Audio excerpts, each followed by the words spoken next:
among Yahweh Shaddai. Salamat ko Diyos.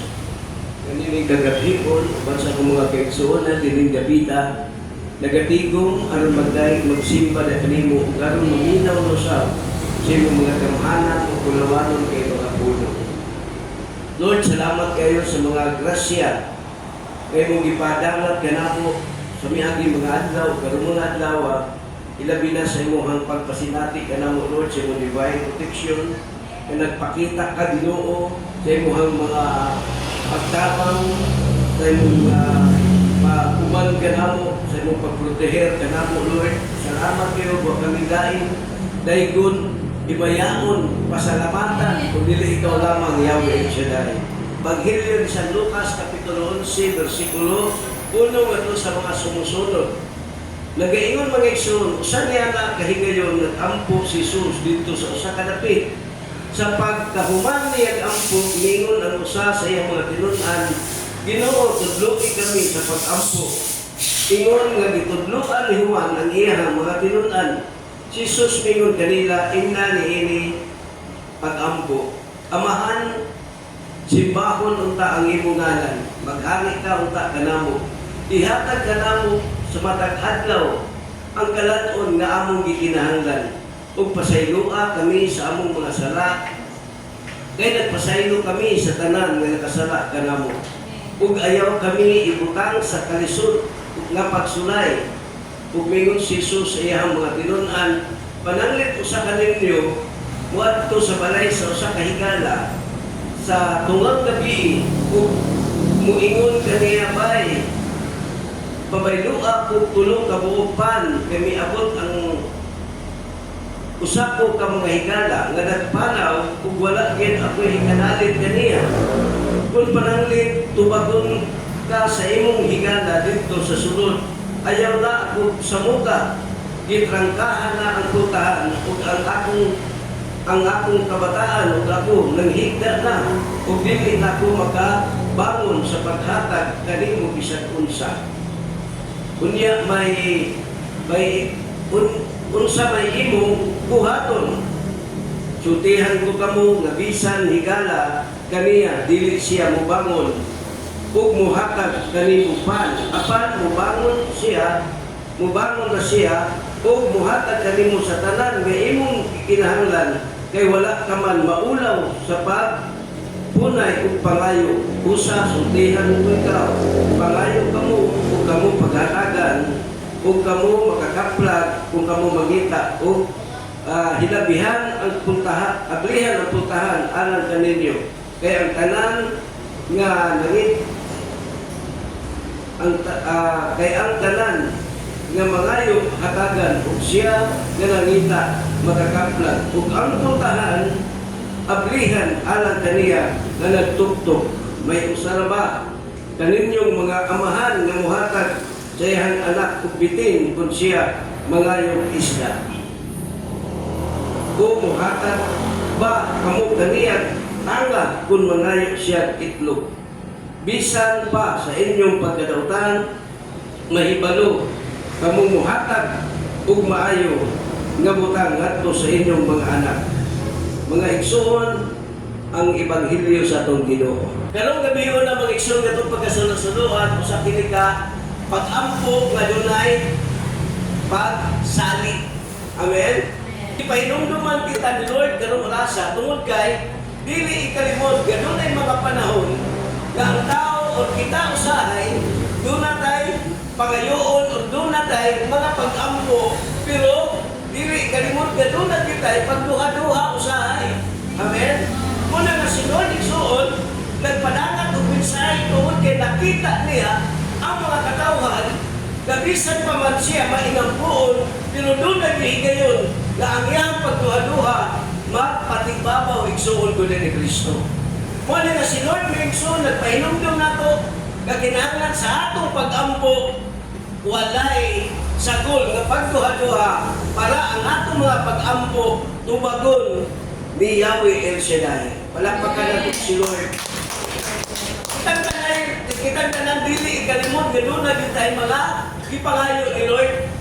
Muna nga niining mga pagtulon ang mga igsoon sa diya nga nag-ampo si Lord diha sa Gethsemane, nang human siya pag-ampo, ligawas siya og nangutana ang iyang mga tinunan, Lord, tuloy mo kung saan pag-ampo sama sa gitudlo ni Juan sa iyang mga tinunan.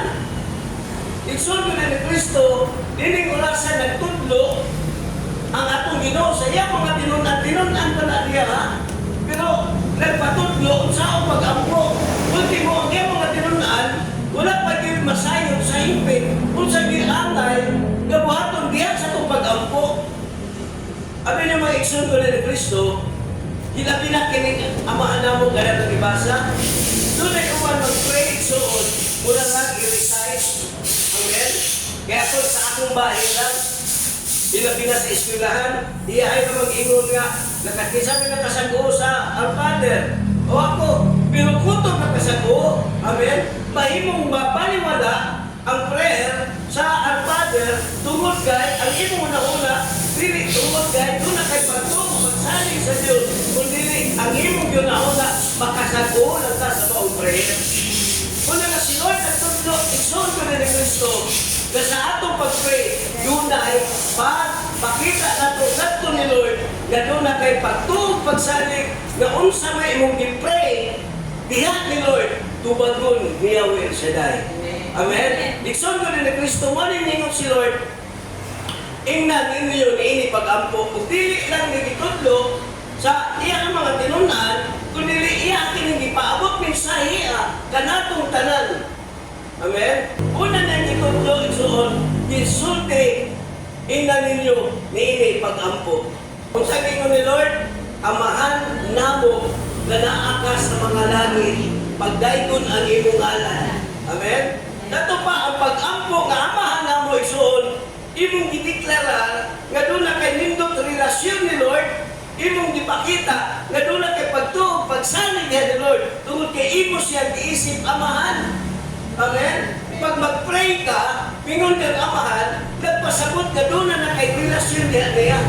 Sa atong pa sa imong pag-pray, doon na kay pagtuog, doon na kay pagsalig, nga ang imong gipray, si Lord, atong amahan nga to sa langit, dili mo pakyas sa imong gipangayo. Imo nang gideklara, imong amahan. Sa ato pa, ikaw mismo mito kang misalig, nga doon na kay close relationship ngadto ni Lord. Nabisan pa man, asa na itong Ginoo, tuwa sa langit. Amen? Ang amahan na mo tuwa ka mga langit. Kita ang nag-pray, di ata sa yuta, di ata sa kalibutan. Ang imong pag-pray soon, pulting na kung ito hunahunaon langit o yuta. Pero doon na kay pagtuo, na sa imong pag-pray, layo man ang langit at yuta. Pero doon, ang grasya na ihatag ni Lord, ni atong manag-pray, na doon ay pagtuo, pagsalig, nga walay makababag, layo man o doon. Importante, mituo ka, gidungog ka ni Yahweh Shaddai. Amen. Pagkatapos, mingon ka, tubagon ba ka sa Ginoo? Imposiblihan naman tubagon ko, pwede naman bugatan niya akong problema. Igsoon ko ni Kristo, walay mahitabo katumanan sa imuhang mga prayer. Amen? Ganuman, ang atong title igsoon, pag-ampo nga dunay, pagtuog, pagsalig, dapat mag-pray na, tulong sa pagsalig, gabisan pa mag-distansya kay ta ni Lord. Pero pag doon na kay pagtuog, pagsalig diha ni Lord, ang imong relasyon diha ni Lord, duol ra. Pag duol na ka sa iyong rasap, o duol sa ang panalangin gikan sa Ginoo. Ngayon ang pala ang kasulatan igsoon nga sa Old Testament, ang Diyos igsoon nakadungog sa atong mga pag-ampo. Amen? Nakadungog. Pero doon ay dili mahatag tungod kay ang nakapabungol di ay sa Ginoo nganong dili ihatag ang atong sala igsoon sa matag adlaw, matag karunong niya. I-monitor ta ni Lord, nasayod siya. Tingnan na Biblia, nasayod ako sa inyong una-una, sa inyong kasing-kasing, hasta inyong buhok, kay bao ko pinakna kalugas. Nato pa kung nasayod siya, sa atong una-una kasing-kasing, yang atong buhok, kay bao siya pinakalugas. How much more ang atong ipangayo niya? Kung doon na kay pagtong pagsanig, dali na na ihatag, buwak lang ni Lord ni Kristo. Amen? Dalain-lain ang paagi si Lord, na milihok sa matag ko sa nato, mitabukas karsada, giproteksyonan ka. Pagkaon mo, wala ka tuki. Amen? Amen. Daghan ang ipakita si Lord igsoon. Amen. Ha? Nga nilihok si Lord sa itong ginabuhi. Wala man nato makita si Lord igsoon, pero ang gibuhat ni Lord, gani nato unang pakita, gana ang gili si Lord ba nato. Amen? Di nato makita. Ano naman? Tuwa mas ang Ginoo sa langit. Amen? Ang iyang presensya naara dire, pero dili nato makita physically si Lord, pero ang iyang pagbuhat o dindot sa itong ginabuhi, pag kanunay na mag-pray nga punos pagtuong pagsalig at ito na ito makita na agday si Lord. Amen. Amen? Ilihok ni Lord, na agday si Lord. Buhutan agday si Lord. Pag na sa problema, awan kanang mayapang ka sa ta. Ya, maampo na siya ka, makanom na yun, kainom ka, dapat mutuo ka. Ingon siya ka, na agday si Lord. Kung kaya na gawain sa ni Lord, sa'yo maingon pa ta, naapagin si Lord. Amen? Ang magbaton, pagduha-duha sa tao na mag-pray soon, na magduha-duha ka, pinapagoy gaya Ginoo. Amen? Daghan mga katanungan, mga pangutana ang tao pag mag-pray. Pag ingunana ang munahuna sa tao, nga daghan mga negatibo, nga mag-pray siya, way mahimo nga katubagan. Muna nga ang ingon ni Lord, sa ato ang pagtulunan, mag-pray ta, kadunay pagtuo, pagsalig, diha sa Ginoo. Sa sunod nga verse, niingon, umabot ka na mo ang imong gingharian. Ato pa mga iksun mo, abot, ayan iharian na rin ako, unsa may pasabot, ang mga kinabuhi. Ang iyang pulo, maghari sa daghang mga tao, niining kalibutan na. Amen? Wala magpasabot na si Kristo mibalik na dito sa langit, undang na, punong na ang pagsangyaw sa may balita. Ang iyang pagbalik na sa langit, iyang ipiling na sa mga apostoles para mapadayon pagpakailap sa pulong ni Lord para ang paghari ni Lord sa daghang mga tao mapadayonon. Amen? Pag upokus ka ni Lord, unya priority ni mo si Lord, nindot imo kasing-kasing. Amen? Pag utuog ka, musalig sa pulong ni Lord, focus ka sa pulong ni Lord, priority mo ang pulong ni Lord. Pagkaingon ka, wow na wow, dili na ako ma-express ang kanindot, nagihatag na akong Ginoo din ako. Amen? Doon ay mga butang na i-feeling mo nindot kayo, di ka kasabot. Unang pulong ni Lord, nagrima sing kasing-kasing. Kaya nituo ka, misalig na ang pulong ni Lord, adunay gahong igsoon ko ni Kristo. Nindot kayo yung feeling. Mura kagagad daw, feeling. Nothing more than feeling. Asawa ni Toling. Igsoon ko ni Kristo, pag ang imong focus, pagkalibutanon, imong trabahon, imong lapahanan, imong siliganan, ang imong feeling, so lahi kay sa feeling, sa focus, o priority, si Kristo. Ang imong feeling, murag, anak ka, karanta ka, wala nga, ang pulong ni Lord, o iyang ipatagag importansya para muhari ang Ginoo sa atong kinabuhi. Maghari si Lord. Ang kingdom ni Lord, diri sa ito ang kinabuhi. Amen? Kristo, matuman ang iyong magbuot. Usahay, itakita na na magbuot. Pero sa tinudanay, ningon sa Mateo 6:33, una pagpangita ang gingharian sa Diyos ug ang katarong kay tanang butang ni kalibutan na pakapin na. Amen? Ang atong nabisihan, mao ang pakapin, wa ta makapokus, wa ta makabisi, diha sa naggunit sa pakapin, nga mao si Lord, igsoon ko ni Kristo. Kanang freedom.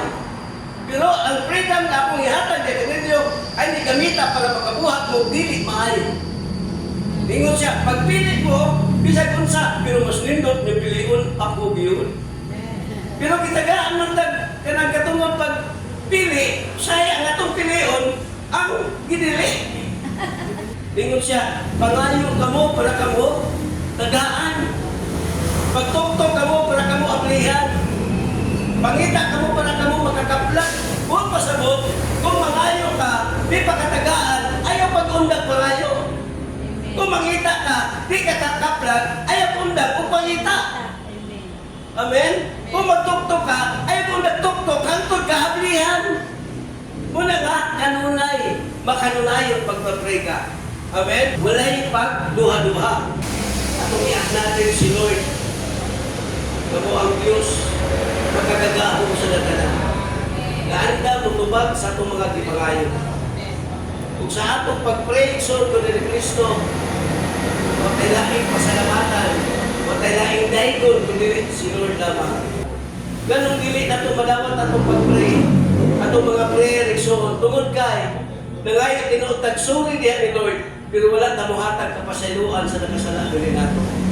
Walang ditudlo ni Lord diya sa maong prayer, na sa atong pagpangayong suri, niingon nga, pasayloa, ako, ingon na ako, nagkapasaylos, nakasala, kanako. Kung pasabot, ang mga tao na nakasala rin nato atong pasayloon, wala man diya ang mga tao na nakasala din mo atong i-pray. Kaya si Lord nagtanaw sa mga kasing-kasing, kung si Lord nagsuon, andam, mu-apply siya ang mga blessing sa itong kinalumi, mag-apply kanunay ang atong kasing-kasing, na puno sa pagtuog, pagsadig, diha sa Ginoo, nataliwala sa itong encounter, pagsulay, karisod, sa atong pagduon ni Lord, nga padayonon ka, padayon usab si Lord, mupakita siya pagkamangyatagon, siya pagkamalaluyon. Maghari ka, Panginoong Jesus, maghari ka sa buhay ko at sa puso ko.